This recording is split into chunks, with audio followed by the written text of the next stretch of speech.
안녕하십니까, 캔사스 하모입니다. 네, 오늘은 또 제 2탄으로 이호선 변호사님, 국민대학교 법과대학 학장님이시며 또 법무대학 원장이시죠.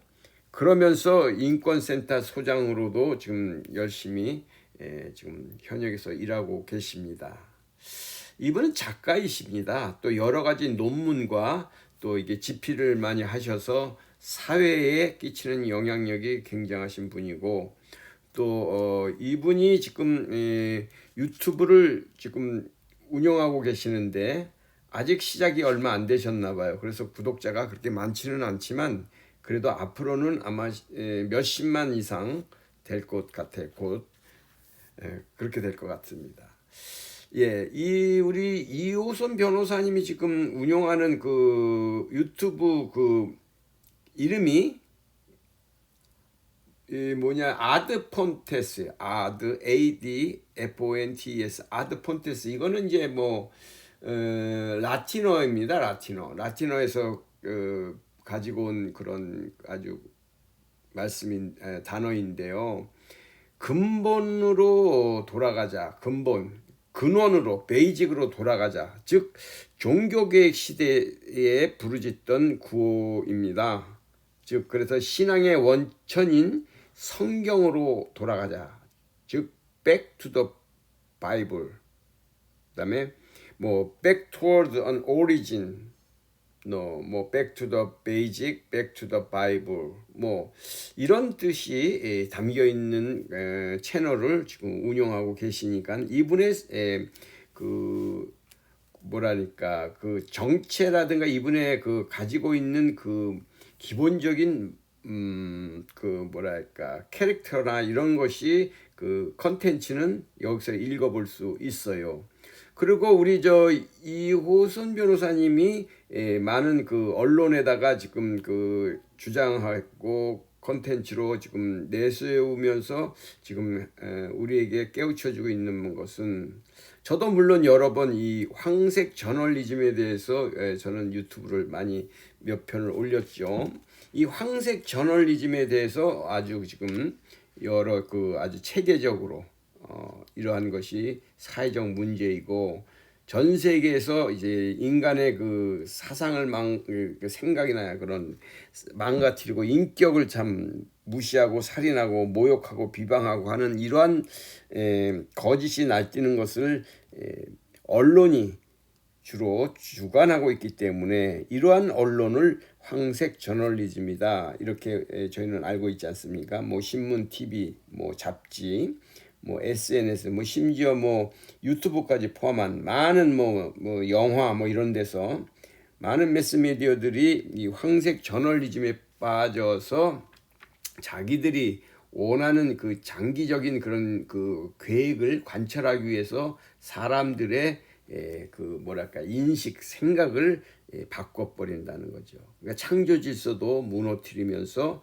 인간이 갖고 있어야 할 양심에 화인을 맞게끔 하는, 양심이 무뎌지게 만드는 그런 데 앞장서는 게 황색 저널리즘이다. 저는 이렇게 생각하는데, 우리 그 지금 이호선 변호사님이 이런 것에 대해서 아주 전적으로 지금 앞장서서 지금 싸우고 계십니다. 그러다 보니까 호중 가수의 그 언론의 그 무차별한 그 돌팔매질이죠.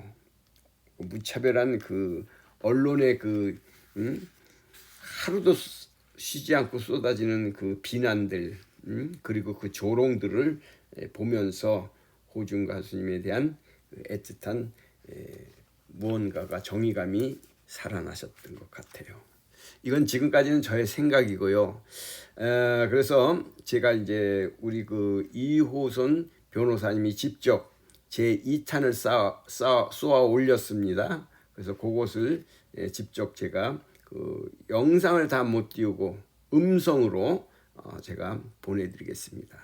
그럼 함께 들어봐 주시고요. 특히 제가 그 아드폰테스 코리아라는 그 채널을 여기 걸어놨으니까 여기에 들어가시면은 앞으로 우리 그 이호선 변호사님이 활동하는 그러한 여러 가지도 볼 수 있고, 김호중 가수를 왜 무료 변론을 해야 되고 앞으로의 어떤 그런 우리 그 변호사님의 그런 철학과 계획 여러 가지 신앙관 또 어떻게 이호선 변호사님이 성장했으며 이 사회에 어떤 선한 영향력을 끼치려고 하는 것에 대해서 알 수가 있습니다.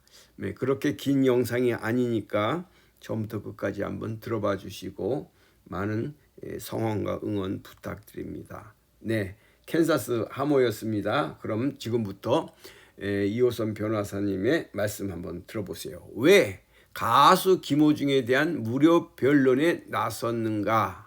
네, 그 무료 변론에 나선 그 이유를 잠깐 지금 유튜브에 업로드했으니 이거를 들려드리겠습니다. 아유, 말이 너무 길었죠? 예. 많은 분들이 제가 왜 김호중 가수의 아버님으로부터 김호중 군에 대한 변호를 맡게 되었는지 궁금해하실 것 같습니다. 어제 뜻하지 않게 생각엔터테인먼트의 연한준인가 하는 분으로부터 전화를 받고 그냥 있으면 안 되겠다 싶어서 영상을 올렸는데, 보신 분들을 위해서 제가 사건을 맡게 된 동기 이런 것들은 좀 정리해서 말씀드리는 것이 좋겠다. 그래야 무슨 오해 같은 것이 없겠다는 생각을 하게 됐습니다. 우선 지난번 영상에서 말씀드렸던 것처럼 저는 김호중 군의 부친으로부터 세상에 많은 아버지들이 그렇죠. 많은 아버지들이 그렇듯이 뭐라도 내가 할 수 있는 것은 좀 힘닿는 대로 해주고 싶어 하는 그런 그 마음을 느꼈습니다. 또 제 개인적으로 제가 살아온 청소년기의 환경이 김호중 군의 그것과 좀 비슷한 점도 있습니다. 그래서 동병상련의 마음도 있었고요. 저는 개인적으로 우리 사회가 좀 패자부활전이 있는 사회, 또 패자부활전을 널리 인정하는 그런 사회가 되었으면 좋겠다는 생각을 합니다. 또 옛 속담에 소도 비빌 언덕이 있어야 한다 그런 말이 있는데, 패자부활전을 위해서라도 비빌 언덕, 큰 힘은 아니더라도 작은 힘, 작은 지지대라도 줄 수 있는 그런 공동체가 되어야 되지 않겠나 이런 생각을 합니다. 그래서 이런 생각을 나름대로 실천하기 위해서 좀 애를 써왔다, 그렇게 살아오고 또 그렇게 사회활동을 해왔다, 그렇게 자부를 합니다. 그래서 제게는 이제 사다리 역할을 톡톡히 했던 사법시험 같은 게 있었는데요. 그런 어떤 공정한 기회가 저뿐만 아니라 우리 다음 세대에도 주어져야 된다, 그런 생각으로 이제 활동을 해왔고, 또 하나 우리가 좀 생애 어떤 출발할 때, 사회에서 출발할 때 가능한 좀 균등하게 최소한의 뭔가를 가지고 출발하자, 이런 취지에서 생애 기반 자산이라고 하는 개념을 좀 학문적으로도 정리해 보려고도 했습니다. 논문도 쓰고 또 그걸 정리해서 나중에 이제 책으로도 내기도 했습니다. 뭐 이런 맥락에서, 이런 그 관점에서 김호중 가수와 같이 쉽지 않은 환경에서 천부적 재능도 재능이지만 노력과 성실을 통해서 정상에 오르고 또 많은 사람에게 또 기쁨과 유안을 주는 그런 인재에 대해서 잘못을 했지만 그가 저지른 잘못 이상으로 비난하고 책임을 지우는 이런 균형 감각이 없는, 균형을 상실하는 사회적 분위기를 누군가는 지적해야 된다는 생각을 했습니다.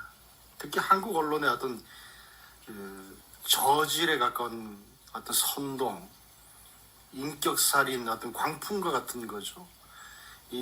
이렇게 몰아가는 분위기에 누군가는 좀 목소리를 내야 된다는 생각에서 옐로우 저널리즘, 황색 저널리즘을 영상으로 만들게 됐습니다. 그리고 이제 김호중 가수의 부친을 만난 거죠.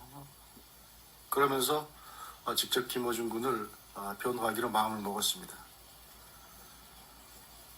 저는 김호중 군의 그 콘서트를 본 적이 있습니다. 지난 4월 27일하고 28일 태백시 고원체육관에서 있었죠. 그 콘서트에 집사람과 같이 다녀온 적이 있습니다. 참 좋은 추억이었는데, 김호중 가수의 그런 공연을 좀 빨리 다시 봤으면 좋겠다 이런 생각을 합니다. 저는 이 사건을 보면서 어느 선교사님이 하셨다는 이야기 하나가 머릿속에 맴돕니다.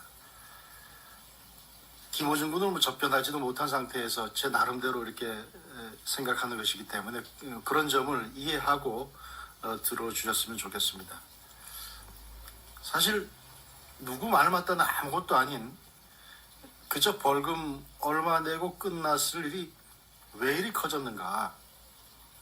무엇이 김호중으로 하여금 그 자리를 순간적으로 피하게 하고 모면하게 만들었는가? 저는 두 가지로 생각을 해봅니다. 하나는 김호중 본인이 이제 주도를 했고 또 중요한 콘서트를 남겨두고 있었죠. 그 중요한 콘서트, 어떻게 보면 한국의 국가적 위신까지 달려있는 그 큰 약속, 아무나 어떻게 만들지 못하는 그런 약속이라고 저는 알고 있는데, 그런 것들을 이행하지 못하는 데서 오는 어떤 중압감, 뭐 이런 것들이 순간적인 판단을 흐리게 할 수 있었다, 이런 생각을 하고요. 또 하나는 그 밑바탕에 깔린 어떤 불안, 정확히 말하자면 평범함을 잃지는 않을까 하는 두려움이 그에게 있지 않았나 조심스럽게 생각해 봅니다. 이런 이야기가 있습니다. 남미에 파견된 어느 선교사님이 2번 정도 파양된 소녀아이를 입양을 했답니다. 앞에 있었던 2번의 파양이 아이 잘못으로 인한 게 아니고 그 가정들 그 자체의 어려움으로 인한 거였지만 아이가 입은 상처는 컸나 봅니다. 그래서 선교사님 집에 이제 12살짜리가 왔는데 너무나 어른스러워서 그 어떤 것도 그 양부모한테, 새로운 양부모한테 요구하지 않고 모든 걸 스스로 했답니다.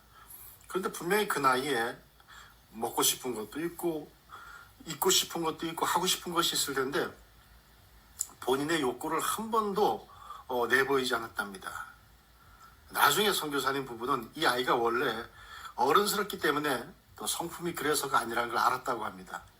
아이 입장에서 보면 자기가 무엇을 요구하거나 해서 양부모에게 귀찮은 존재로 인식되면 거추장스럽게 이제 느껴지면 아마도 3번째 또 쫓겨나지 않을까 하는 두려움과 불안을 갖고 있더라는 겁니다. 정말 친자식처럼 아껴주고 마음의 벽을 허물고자 해도 이 아이는 정말 예의를 차리고 깍듯함을 갖고 있고 이렇게 하는데 그 예의와 깍듯함으로 이제 포장된 그 내면에는 실제로는 뭐가 있었는가? 평범한 일상을 잃어버리지는 않을까 하는 그 불안이 있었던 겁니다. 평범함은 모두에게 주어지는 것 같아도 그렇지 않죠. 그렇게 한 2년 정도 시간이 지났는데 하루는 이제 이 딸아이가 아주 조심스럽게 저 신발끈 하나 사면 안 돼요? 이렇게 이제 부탁 겸 이렇게 물어왔답니다. 최초의 어떤 그 요구였죠. 아이의 이 부탁을 들은 선교사님은 그냥 눈물을 쏟았답니다. 이 아이가 드디어 마음을 열었구나.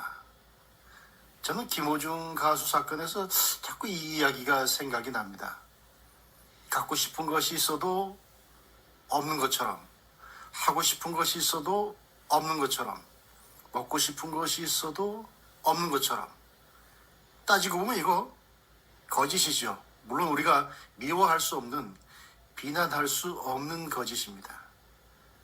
그러나 이런 거짓이 또 상황에 따라서 다른 형태로 나타날 수 있겠죠. 제가 접견할 기회를 갖게 되어서 김호중 가수를 만나게 되면 한번 물어보고 싶어요. 이 소녀와 같은 심정이 아니었는지, 지금까지 이런 평범함이 한꺼번에도 다 사라질 수도 있다, 이런 불안 때문에 그런 것들이 그 판단력을 흐리게 하지는 않았는가, 뭐 이런 걸 한번 좀 확인해 보고 싶은 생각도 있습니다. 물론 저 김호중 군 본인이 아버님이 선임한 변호사지만 나는 뭐 싫다 이렇게 하면 뭐 제가 이제 변호인으로서는 이제 활동을 이제 못하게 되는 거죠. 뭐 그렇다 하더라도 제 개인적으로는 곁에서 제가 도와줄 수 있는 것, 또 도와줄 수 있는 것은 가능한 한 이제 돕고 또 이렇게 또 이 주기를 보면서 지켜봐야 될 것들이 좀 있을 것 같습니다. 지켜봐야 될 것들도 좀 눈여겨서 지켜봐야 되겠다 이런 생각을 하게 됩니다. 감사합니다. 네, 이상은 이호선 변호사님이 가수 김호중에 대한 무료 변론에 나선 이유를 설명하는 것에 대해서 들어봤습니다. 네, 캔사스 하모였습니다. 네, 안녕히 계십시오. 건강하시고 평강하십시오. 감사합니다.